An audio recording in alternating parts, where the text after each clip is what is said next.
Tak, otec arcibiskup, chcela by som sa vás opýtať, prečo ste sa rozhodli podporiť svojou prítomnosťou tento ples? Ja som rád, keď ľudia sú šťastní a keď sa vedia radovať a zabávať tiež.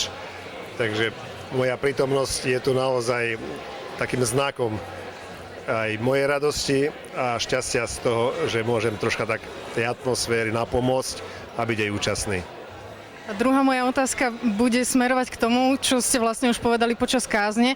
Ako by sa podľa vás mal mladý súčasný kresťan zabávať a či to patrí vlastne k tej jeho charizme kresťanskej? Ja myslím, že by mladý kresťan mal byť svojím výzorom, človekom radosti a šťastia.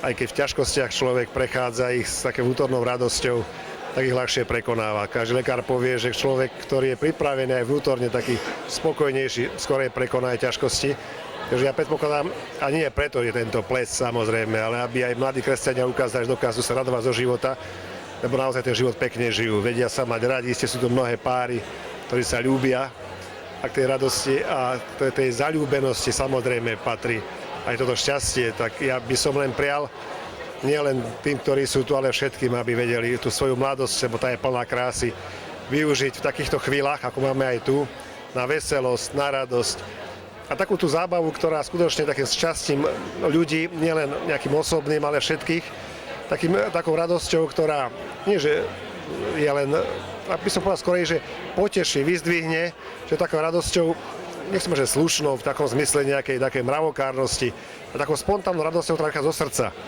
A aj tým druhým, všetkým tým ľuďom dobrej vôle pomôže, aj boli ešte šťastnejší. Taký synergický efekt by som povedal.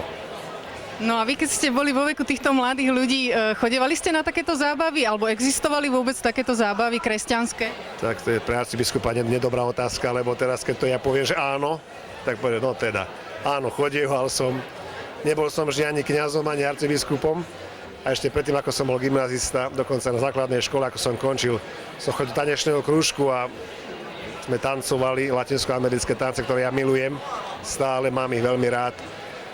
A potom aj neskôr ešte ako gymnazista, pokiaľ som mohol. A teraz aspoň sa rád pozerám, takže tak sa prizerám rád tomu, keď ľudia tancujú, lebo sa mi zdá, že tancom sa dá veľmi veľa vyjadriť aj znútra vlastného bytia.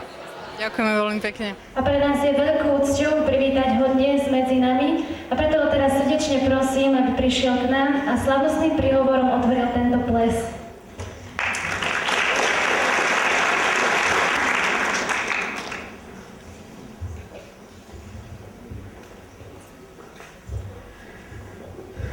Aký príhovor mám mať, už som do toho rozprával, ale keď tak pozerám na vás, teším sa, že vás vidím takých krásnych, nádherne oblečené dievčatá, perfektne oblečení páni, takže ak môžem začať tento ples aj tým, že sa takto na vás pozerám, tak začínam aj tým, že vám prajem, aby ste mali dnes večer nielen príjemnú radosť, ale aby vám bolo naozaj dobre, aby ste cítili, že toto je to, čím chce kresťanstvo žiť a že to je taký odblesk tej radosti, keď ani oči nevedeli, ani uši nepočuli, čo Boh pripravil pre nás, ak raz budeme vstúpiť do tej siene radosti a slávy a blaženosti.